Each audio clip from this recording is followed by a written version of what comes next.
अस्सलाम वालेकुम। आज मैं आपके साथ में शेयर करने वाली हूँ मसाला डोसा के साथ, उत्तपम के साथ, नीर डोसा के साथ खाने वाली जो नारियल की चटनी होती है, उसकी परफेक्ट रेसिपी जो है वो आज मैं शेयर करने वाली हूँ। तो चलिए स्टार्ट करते हैं। सबसे पहले मैंने ले लिया है गीला नारियल, ये आधी वाटी लिया है मैंने।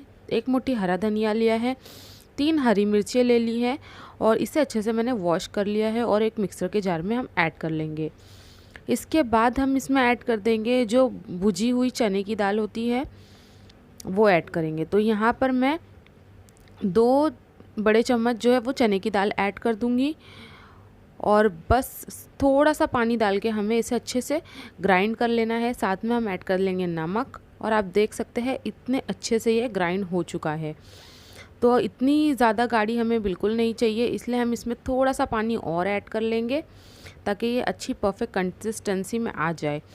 अब इसका बघार के लिए हम एक पैन को रख देंगे, इसमें ऐड कर देंगे हम नारियल का तेल। जी हाँ, नारियल का तेल इसमें ऐड करेंगे तो बहुत ही ऑथेंटिक फ्लेवर निकल कर आता है।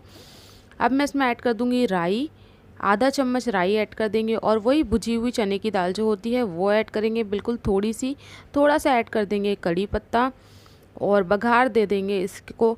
और ये चटनी खाने में बहुत ही ज़्यादा टेस्टी लगती है मसाले डोसे के साथ, उत्तपम के साथ, तो आप भी ज़रूर ट्राई कीजिए।